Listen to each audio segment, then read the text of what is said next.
Welcome to Sundays Mornings with Enlightenism. I'm Brother Malcolm. And I'm Sister Carolyn. And we are here to share Enlightenism with you today. In the Enlightenism way of life, a new way to think and live. Before I come back to you, Sister Carolyn is going to light it up. She is a practitioner, teacher, workshop facilitator, and someone that has some great information for you today on a new way to think and live. The Enlightenism mindset. Sister Carol. Thank you, Brother Malcolm. Thanks for the wonderful introduction that you always do so well. As Brother Malcolm said, I'm Sister Carolyn. I am an Enlightenism teacher and consciousness practitioner. And that is my work all the time, everywhere I go. When I am speaking before an audience, when I'm at home, when I exercise, whatever I do, that is who I am. And my living requires, and I've taken full responsibility for the way that I live, the way that I speak, and for those things that I do, even when I've stepped outside of the boundaries. I always know that. So life for me is about living. It is about living lovingly with yourself and with others. It is about living patient. It is about living with understanding. Enlightenism is definitely a new way to think and live. Enlightenism provides us to live with the consciousness that we were born with. We were born whole, perfect, and complete, faceless, formless, and colorless, and ageless. And when we understand that, then our responses in life come from that consciousness. They come from a consciousness of non-judgment. They come from a consciousness of accepting responsibility for the way that we think, the way that we live, and what we say to others. Enlightenism is about living from the spiritual power that we talk about how others have lived in the past. Jesus Christ, Buddha, Krishna, or any of the entities that we speak of, and saying this is the way that they lived. I want to be more like the Buddha. I want to be more like Jesus Christ. I want to be more like Muhammad. I want to be more like Krishna. I want to be more like any of the other spiritual figures that we count in this world.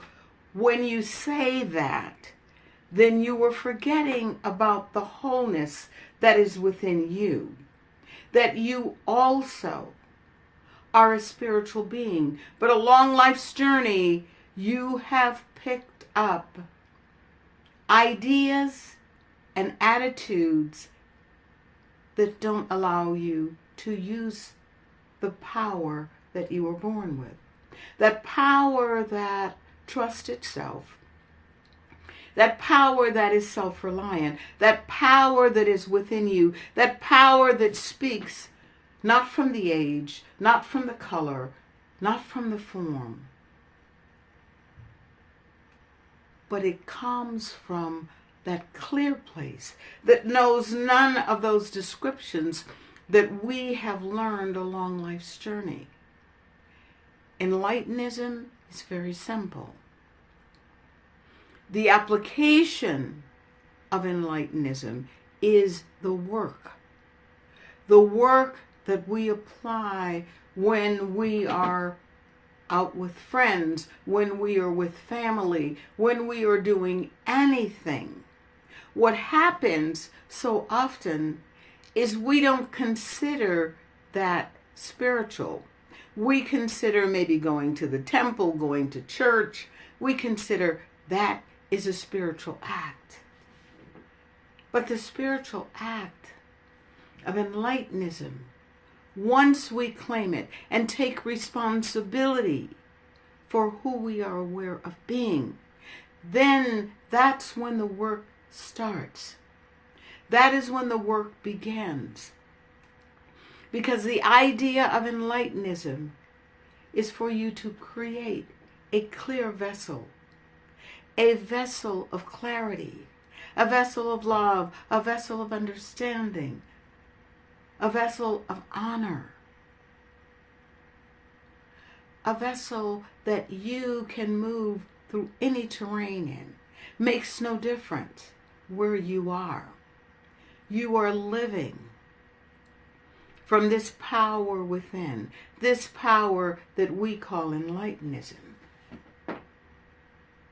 When we set our minds and understand that we are living from Enlightenism, we don't want to go back from living from the world of toxicity, the illusionary world that paints all of the do's and don'ts in our life and all of the things that make us uncomfortable. When we accept Enlightenism, we are no longer willing to live in the discomfort of our own beingness. Our beingness that we were born with is within everyone.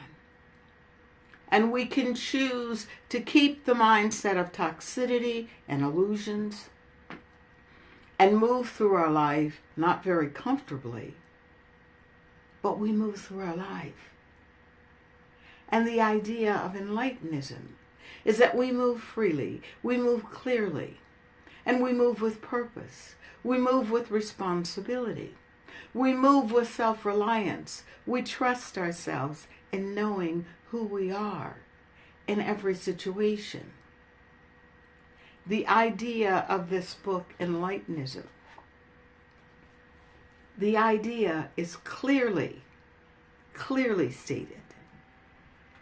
When you come to those chapters where you understand that you are now taking responsibility for your life. When you come to the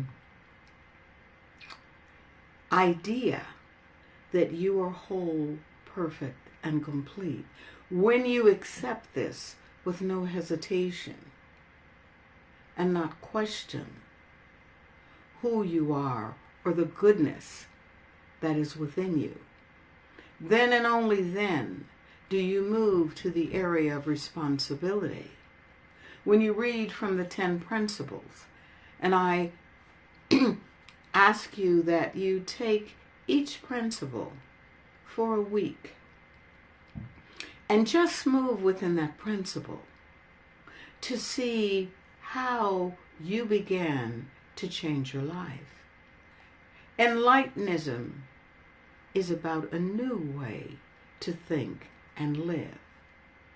When you say, I take responsibility for the current conditions in my life, it creates a new mindset. It creates a new mindset for living. You know what is in your mind. You know. You are aware now of your beingness. Once we get into the principles and you move forth in them, it is not, as I always say, it is not about blaming anyone else. It's taking responsibility for your beliefs. It is taking responsibility and understanding that within you, you have the power to change your life. You have the power to change the way you think and live. I invite all of you who don't have a copy to purchase a copy of Enlightenism to change the way you think and live. You can get this through Amazon or through thebyesociety.org. I invite you to change the way you think and live. And now it's time for Brother Malcolm, who is a philosopher, a speaker, writer, and creator of Enlightenism. Brother Malcolm. Thank you so much, Sister Carolyn. Great insights today. Great broadcast. Thank you. I trust all of you benefited from the information as much as I have. She did a great job.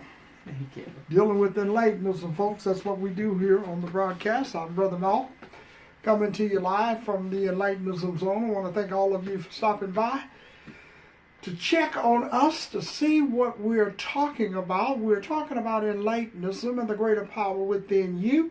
We call it the God consciousness within you, a power in you that's greater than the one that you have been using to mess up your life, so to speak. When I say mess up your life, to become victimized by other people's beliefs. Other people make up the information that we're using. So we believe we're living in a civilized world. We believe that everything that people are telling us is the only way for us to think. Enlightenism is a new way to think and live. It says, Enlightenism is saying to all of you today, if you desire to change how you think and live, look no further than what's in you. Because what's in you today, the beliefs that are in you today, are responsible for how you're thinking about yourself today. Regardless of how you may want to blame someone else for the way you're thinking a certain way because what's in your mind. What is in your mind about who you are? Your race, color, gender, age, religion, status, and all of these other things that we picked up on this journey. And these are the things that we have to discard. We have to get rid of them so that we can see ourselves free, colorless, faceless, formless, and ageless in a way that we understand this is the starting point. This is where we learn something different. This is where we connect with the consciousness within and begin to create self-knowledge. Self-knowledge is coming directly from the consciousness. When you think about all of the great people that we've heard about, particularly the enlightened ones, where did they get the information from? They got it from within themselves. And if they could get the information within themselves, so can we. We can change how we think and live. We can create a powerful mind. And this powerful mind is powerful enough to change how we think and live, to overcome generations of beliefs about powerlessness and victimization, to break the chain that connects us to the past and begin to live in the present moment. How can someone live in the present moment depending on the past for the thoughts and beliefs to live in the moment? That means you're in the past. That means we're living in the past. But believing that since we are alive in this moment, we're somehow in the present. Yeah, we are physically in the present moment, but our minds are dependent upon the past for our existence, for all the things that we know about. The language that we're using, for example, is subterfuge. Things that does not clearly express who we are. You are powerful. I am powerful. And everyone that recognizes that they have the God consciousness within them are also powerful. Claim the power in you. Stop trying to rationalize your own pain and suffering. We don't need to do that. We don't need to sit around today believing that power is outside in bombs and guns and education and wealth and so forth. Then that becomes what we desire in life. Take a moment to discover a new treasure, a treasure in you that is the God consciousness. Are you willing to let go of the things that are causing the pain in your life? Are you willing to search for the greater power within you? If you are, then this is the starting point. It's the point where you recognize that you can do something about yourself because you were born with a powerful mind. You're not a victim, and you're not powerless, and you're not dependent on the past. It doesn't matter what happened in the past. What is happening now in your life is what you're dealing with. See, it doesn't matter what someone else went through. It's what you personally know about your own life. You can personally talk about hunger if you're hungry. You can personally talk about racism if you believe that you have been a victim of racism. But until you incorporate these things personally into your life, then the conversation becomes present moment. Now you can talk about what is the racism in the society today, and you talk from the knowledge of being aware of it in your life. That changes the whole conversation, folks. When you begin to talk about what's happening in your life, then you become very knowledgeable about what you're talking about. Then you know what you're talking about. You're not referencing something in the past where someone can talk to you about what they know in the past that you may not have discovered because you didn't read about it. But what you do know about is you and how you're feeling. And that's what Enlightenism is about. Self-knowledge. The knowledge to create a new belief system in the present moment. Living in your life in the present moment with power. Yes. That you have power, and you have a great power. And this power that you have, I call it Enlightenism. It comes from the God consciousness within you. Check it out for yourself. It's a book that is available for you to read. Give some of the highlights of Enlightenism and working in the mind. Opens the mind up, opens a portal in the mind for you to enter into another realm of consciousness where you can see yourself colorless, faceless, formless, and ageless. I'm Brother Malcolm. I'm Sister Carolyn. Thank you for stopping by, folks. Have a great day. Thanks for listening. Check out Enlightenism.